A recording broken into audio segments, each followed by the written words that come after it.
સમાચારમાં વાત કરીએ। સમાચાર ધાનેરાથી સામે આવી રહ્યા છે। ધાનેરામાં મસમોટા ખાડાઓ જોવા મળ્યા છે। લોકો હેરાન પરેશાન થયા છે। ખાડા પૂરવાની આવી ડિઝાઇન તો ધાનેરામાં જ બની હોય તેવા ક્યાંક દ્રશ્યો જોવા મળ્યા છે। ખાડા પૂરવામાં પણ અલગ અલગ નકશા જેવી ડિઝાઇન જોવા મળી છે। 10 કલાકની જહેમત બાદ આ ડિઝાઇન સાથે ખાડા પૂરાયા છે। આ દ્રશ્યો જોવા મળ્યા। 1 ઇંચના માપ સાથે ખાડા પૂરીને બુદ્ધિનું પ્રદર્શન કરવામાં આવ્યું છે। હાઈવે ઓથોરિટીના ઇજનેરની ડિઝાઇનવાળી આ કામગીરી જોવા મળી છે। જ્યાં જ્યાં ખાડા પડ્યા ત્યાં કામગીરી કરવામાં આવી છે, પરંતુ આ ડિઝાઇનવાળા ખાડા પૂરવામાં આવ્યા છે। રેલવે પુલની એક સાઈડ પૂરેલ ખાડાની ડિઝાઇન ખાડા અને ડિઝાઇન જોઈને લોકોએ મજાક ઉડાવી છે। અધિકારીઓની આવી કામગીરીથી લોકો હવે ત્રાહિમામ પોકારી ઉઠ્યા છે।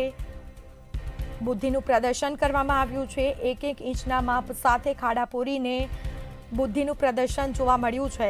એક તરફ રસ્તાઓ બિસ્માર હાલતમાં અને બીજી તરફ જ્યારે ખાડાઓ પૂરવામાં આવે છે ત્યારે આ પ્રકારના દ્રશ્યો ક્યાંક ધાનેરામાં જોવા મળ્યા છે।